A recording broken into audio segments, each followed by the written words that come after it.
तो दोस्तों UCO bank ने अपने क्वार्टर 4 के नंबर को डिस्क्लोज कर दिया है। तो चलिए देखते हैं क्या है क्वार्टर 4 के नंबर्स के अंदर। डाटाबेस की लाख्स में दिया गया है, मैं आपको क्रोर्स में बता रहा हूँ। लेकिन बता दूं कंपनी की ओर से डिविडेंड की भी अनाउंसमेंट की गई है। बड़ा डिविडेंड नहीं है, 28 पैसे प्रति शेयर के हिसाब से कंपनी आपको डिविडेंड देने जा रही है। चलिए कंपनी के नंबर देख लेते हैं। डाटा लाख्स में मैं आपको क्रोर्स में बता रहा हूँ।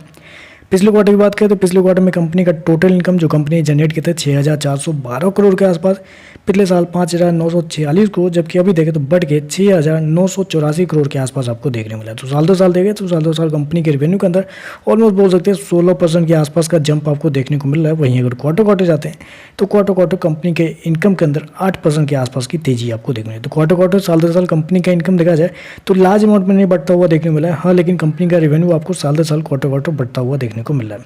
चलिए कंपनी का इंटरेस्ट इनकम देखते हैं। पिछले क्वार्टर में 5,551 को कंपनी ने जनरेट किए थे। पिछले साल 4,987 करोड़, जबकि अभी देखें तो कंपनी के जो इंटरेस्ट इनकम है 5,859 करोड़ के आसपास आपको देखने मिले। तो यहाँ पे भी देखें तो कंपनी का इंटरेस्ट इनकम जो है वो आपको साल दर साल क्वार्टर बढ़ता हुआ देखने को मिल रहा है। चलिए कंपनी के खर्चे क्या है वो देखते हैं। पिछले क्वार्टर में 5,293 करोड़ कंपनी ने खर्च किए थे। पिछले साल 4,589 करोड़, जबकि अभी देखें तो कंपनी का खर्चे 5,711 करोड़ के आसपास आपको देखने को मिले। तो कंपनी के खर्चे देखें तो कंपनी के खर्चे इस क्वार्टर में थोड़े से हाई आपको देखने को मिल रहा है, क्योंकि अगर आप गौर करेंगे तो आप एक चीज़ यहाँ पर हाईलाइट किया गया है कि पिछले साल कंपनी ने एम्प्लॉय कॉस्ट में एम्प्लॉय बेनिफिट जो होता है उसमें कंपनी ने अप्रोक्सीमेटली बोल सकते हैं 1,057 करोड़ कंपनी ने खर्च किए थे। जबकि अभी देखें तो कंपनी का जो एम्प्लॉय कॉस्ट है वो 1,542 करोड़ के आसपास, मतलब पिछले साल से देखें तो कंपनी का एम्प्लॉयमेंट कॉस्ट जो है वो आपको 50% आपको बढ़ता हुआ देखने को मिला है, जिसकी वजह से कंपनी का एक्सपेंस जो है वो थोड़ा सा हाई इस क्वार्टर में देखने को मिला है। चलिए कंपनी का प्रोविजन क्या है वो देख लेते हैं पहले।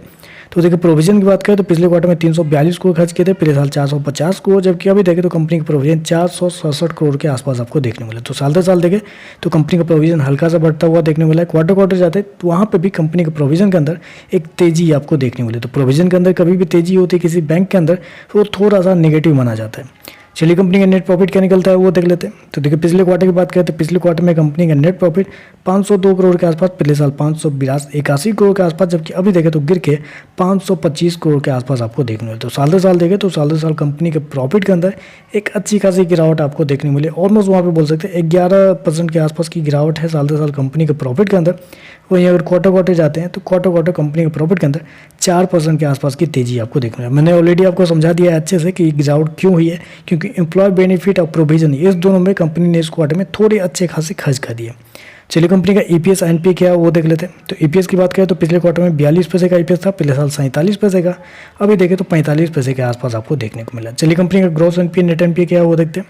तो पिछले साल कंपनी का ग्रॉस एनपीए 4.78 था, अभी देखें तो गिर के 3.46 के आसपास आ चुका है, जबकि पिछले क्वार्टर में भी 3.85 है। तो ओवरऑल कह सकते हैं कंपनी का ग्रॉस एनपीए साल दर साल क्वार्टर संभलता हुआ देखने को मिल रहा है। नेट एनपीए की बात करते हैं तो 1.29 से गिर के 0.89 के आसपास आ चुका है, जबकि पिछले क्वार्टर में 0.98 है। तो नेट एनपीए भी देखें तो कंपनी का संभलता हुआ देखने को मिला। तो ओवरऑल देखा जाए तो मेरे हिसाब से देखिए रेवेन्यू वाइज भी कंपनी ने उतने अच्छे नंबर नहीं दिए हैं कि जितना बढ़ना चाहिए था। कंपनी का रेवेन्यू 10 से 11% इसके आसपास आपको बढ़ता हुआ देखने को मिल रहा है, और कंपनी ने प्रोविजन और एक्सपेंस में थोड़े से ज़्यादा खर्चे कर दिए। तो ओवरऑल देखें तो मेरे हिसाब से थोड़े साधारण से नंबर आपको देखने को मिल रहा है। देखते हैं इस नंबर को मार्केट कैसे ऐड करता है। तो चलिए बस आज के लिए बस इतना ही। वीडियो पसंद आए तो लाइक कीजिएगा, साथ में साथ चैनल को सब्सक्राइब जरूर कीजिएगा। धन्यवाद।